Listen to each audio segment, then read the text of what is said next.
کی اصلاح کرتے رہنا اور شریروں کے رستے پر نہ چلنا۔ اور جب موسیٰ ہمارے مقرر کیے ہوئے وقت پر کوہ طور پر پہنچے اور ان کے پروردگار نے ان سے کلام کیا تو کہنے لگے کہ اے پروردگار مجھے اپنا جلوہ دکھا کہ میں تیرا دیدار کروں۔ فرمایا کہ تم مجھے ہرگز نہ دیکھ سکو گے، ہاں پہاڑ کی طرف دیکھتے رہو، اگر یہ اپنی جگہ پر قائم رہا تو تم مجھ کو دیکھ سکو گے۔ پھر جب ان کے پروردگار نے پہاڑ پر تجلی کی تو اس کو ریزہ ریزہ کر دیا اور موسیٰ بے ہوش ہو کر گر پڑے۔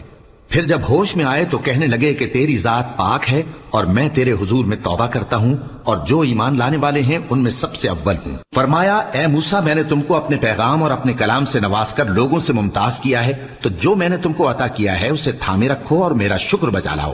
اور ہم نے تورات کی تختیوں میں ان کے لیے ہر قسم کی نصیحت اور ہر چیز کی تفصیل لکھ دی۔ پھر ارشاد فرمایا کہ اسے مضبوطی سے تھامے رہو اور اپنی قوم سے بھی کہہ دو کہ ان باتوں پر بہت اچھی طرح عمل کریں، میں عنقریب تم کو نافرمان لوگوں کا گھر دکھاؤں گا۔